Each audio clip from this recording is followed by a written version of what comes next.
प्रधानमंत्री परम आदरणीय नरेंद्र मोदी जी पिछले 9 साल से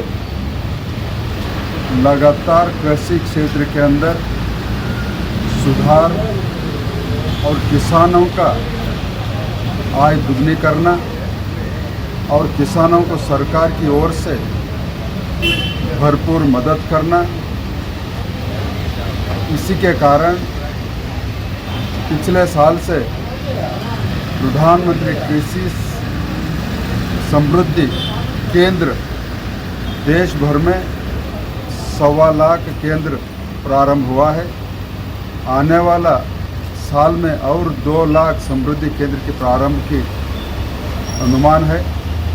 ये एक कृषि समृद्धि केंद्र के एक छत के नीचे किसानों को बीज से लेकर खाद, पेस्टिसाइड, न्यूट्रिएंट्स, उपकरण, किसानों को जो ज़रूरत है वो सारे ज़रूरतें एक छत के अंदर सुविधा करके उनको मिलना चाहिए।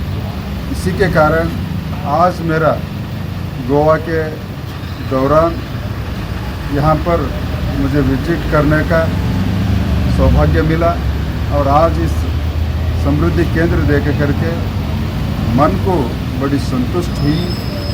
यही उद्देश्य के साथ में और किसानों के साथ में उनके साथ में संवाद करके इस गोवा के अंदर किसानों की परिस्थिति, केंद्र सरकार की योजनाओं को लाभ कैसा पहुंच रहा है और समृद्धि केंद्र का लाभ किस तरह किसान लाभ ले रहा है, ये सारे की जानकारी लेकर के सचमुच में समृद्धि केंद्र का लाभ बहुत है ऐसा मुझे समझ में आया है। धन्यवाद। Media channel and press bell icon for latest notifications.